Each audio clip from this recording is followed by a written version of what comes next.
Hi everyone, and welcome to my video about how I am staying energized during my pregnancy. So just to give you some context, as I sit here today, I am 22, almost 23 weeks pregnant, well into my second trimester. My first trimester was actually pretty good. I didn't have the nausea, the crazy exhaustion, all of the other stuff that I know can come with pregnancy. So I feel really grateful for that. And I know that there are things that I've been doing each day before I got pregnant and even during pregnancy that when I don't do them, I notice a difference in my energy level. So I started to pay attention, and I figured I would put a list together and share them with you, because I know so many women struggle with keeping their energy levels high when they are pregnant. I mean, we have 9 months. Like, we have a lot of things we need to accomplish during that time, whether it's working, spending time with family, getting your house ready, or basically just living life, being social, doing things. You need energy. So what I want to do is take you through a list that I've put together and show you exactly and kind of talk you through exactly what it is I've been doing. Now, none of this stuff is medically proven. This is just my own experimentation and things that have worked really well for me based on people I have talked to. So what I would recommend is any of the things that I talk about, they feel good to you, go ahead and try them. And if there's something that you are questioning or unsure of, definitely speak to your practitioner about it, whether it's an OB, a midwife, a doula, a naturopath, a doctor, someone that you trust. Okay, let's get right into it. The first thing, which sounds a little counterintuitive, but it is true, is get good quality and a good amount of rest. Sleep, so important, not only for you, but for the baby. So there are a few things that I do to make sure that I get a good amount of sleep. First of all, I go to bed when I'm actually tired. If I try to put myself in bed too early, I'm not falling asleep. And I try not to look at my phone or watch TV right before I go to bed. Can't always say that that happens. I try not to eat after a certain time, say about 7 o'clock.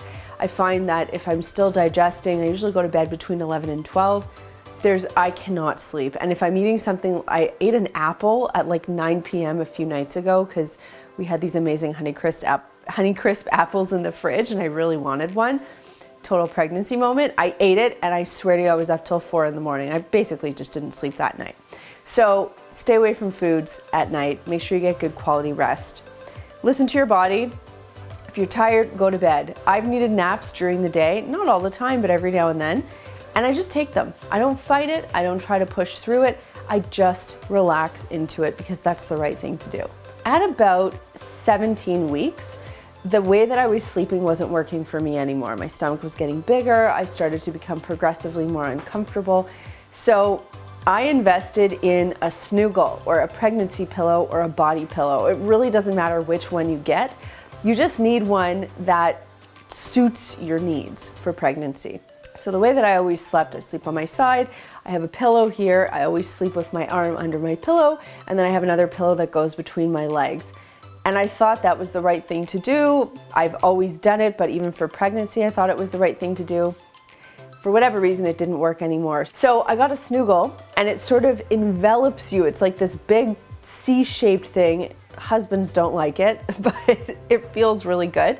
And it's a great way to stay supported while you're sleeping during pregnancy, both your head, between your legs, and it also keeps you lying on your left side if that's how you position it, which is the most optimal way to sleep when you're pregnant. So I found that once I started using the snuggle, I could get a better quality sleep. Now, there have been nights where I've dealt with insomnia. The apple night, the apple incident was definitely an example, and there have been some other times too where I just haven't been able to make it work. My midwife tells me that this is Mother Nature's way of preparing me for what is to come. But either way, I want to get as much sleep as humanly possible. So another thing that I've been doing through this pregnancy is the Hypnobabies program. Now, I'm not saying you have to do it, whether you choose to do natural birth, medicated birth, totally your choice. But Hypnobabies does have one CD or an MP3 that you can download from their website. I think it's about $18 US.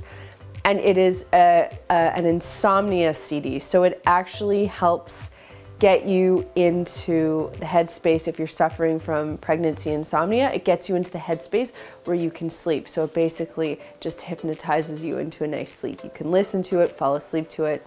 It's pretty great. So there's an option as well. Another thing I started doing before I got pregnant, about a year before I got pregnant, was I started to exercise. And I knew this was important, not only because it helps, build your strength as a woman and a person in general, but it really helps prepare your body to carry a baby and to go through labor and to have a good, strong recovery. Now, of course, I have no idea how any of this is going to play out, but I'm always of the mind where I like to be as proactive as possible and position myself for success.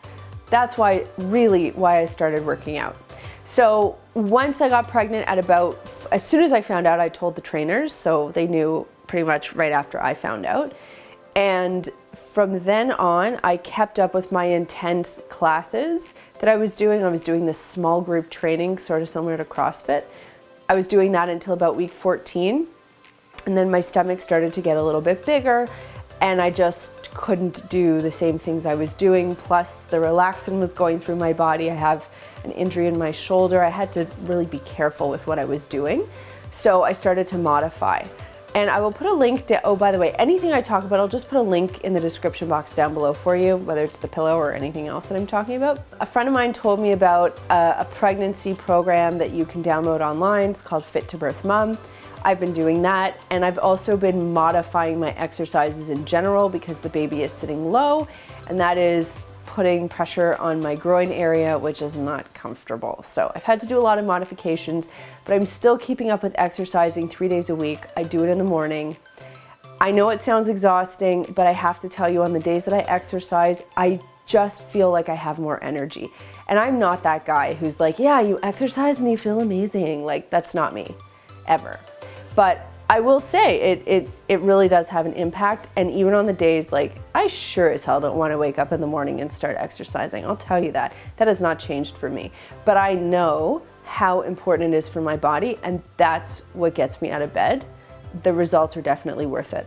Dry brushing is something that I read about, and I thought, okay, this is borderline crunchy granola, woo-woo, hippie, weird, whatever. Any word, just throw any word at it. I thought it was that.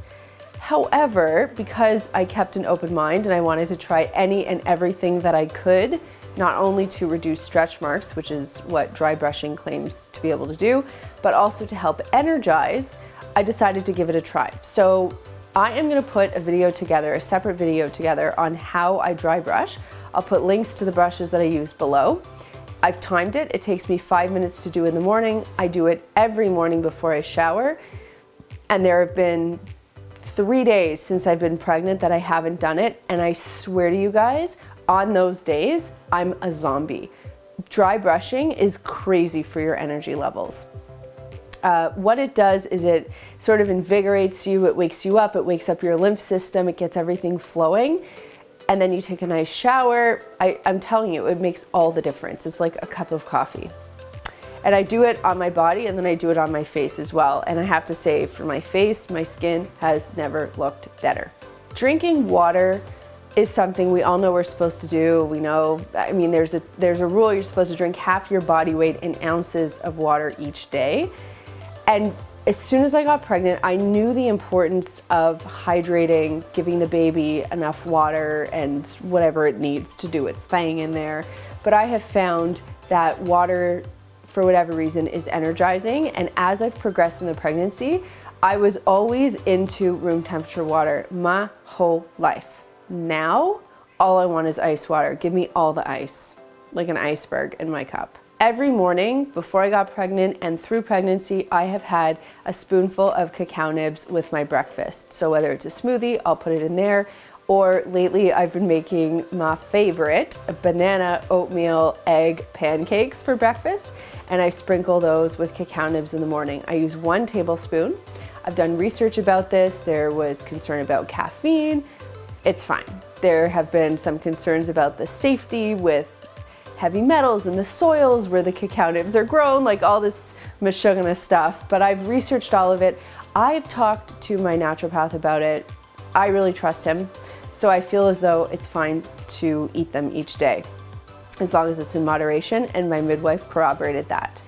Now, the cool thing about cacao nibs, they give you a lot of energy. They're packed with magnesium, great source of that.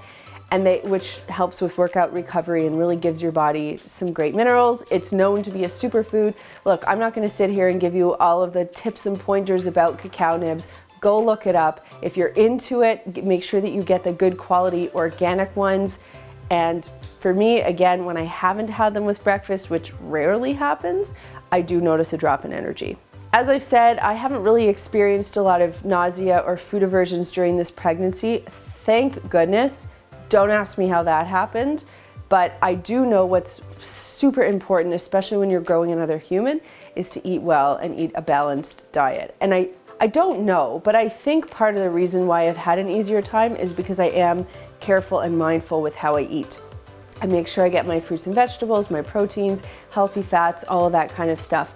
And I've maintained that through the pregnancy. I've tried to eat great raw fruits and vegetables. I've tried to drink a lot of water, as I've shared with you. I'll be honest, I've eaten a ton of like pizza and crackers and bagels and white flour and things I would never normally touch.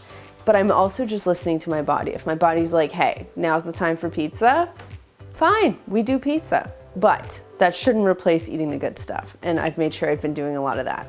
Iron supplements. So I've been iron deficient for years. I've always taken an iron supplement, and it's just something I've maintained through the pregnancy. I know some women start taking iron after they get pregnant, and then they deal with, let's call it, road blockages on the inside. Y'all know what I'm talking about. I think if you can get cracking on iron as early and as quickly as possible, you can help negate that. So you might want to talk to your doctor about supplementing your iron ahead of getting pregnant, or if you do get pregnant, just account for the fact that that's going to happen to you at the beginning. Make sure you drink more water and take in more fiber or foods that really help get things flowing, and that way you can sort of normalize. There have been a couple days where I've been without my vitamins or something like that. When I don't have iron, I most definitely need an afternoon nap. No ifs, ands, or buts. And keeping my stress levels managed has also helped my energy. I find if I give this is even pre-pregnancy, if I give my energy to things that I'm stressed about, I get zapped. And I know, once I got pregnant, I told myself, I don't want to, put stress on the fetus. I don't want to make the baby stressed out. I don't want to send the stress hormone through my body, because that's all that surges through my body normally. So I've actually been really mindful about my stress levels during pregnancy, and I think that has helped. So a couple actual strategies: when something starts to stress you out, hit the pause button, ask yourself what's really going on, ask yourself the worst thing that could happen, and then see if you can think through real strategies and ways that you can manage the situation without worrying. I find that when I look at my worst case scenario, it's never as bad as my brain can make it feel like when I'm in freak out mode. And I think just that little move right there has helped significantly reduce my stress. And yeah, we all have different things going on in life, but if there's any way that you can help lower that, I think that really does affect energy. I know on the days where I'm stressed, those are the days where people are like, wow, you look tired, or where I need naps. I hope that you found this video helpful, whether you're pregnant or planning on getting pregnant. These tips, they're things that I've researched, they're things that I've experienced myself. They've really made a difference in my energy levels during this pregnancy. And I haven't really slowed down in terms of my work. So if that's any indication, I think that these things really do have a positive effect on my energy levels. I hope you guys found this helpful, and I'd love to know in the comments down below, what is it that you do or have done during pregnancy to help maintain or boost your energy levels? If you found this video helpful, please give it a thumbs up, and don't forget, if you haven't done so already, to subscribe to my YouTube channel. Thanks so much for watching, and I'll see you soon.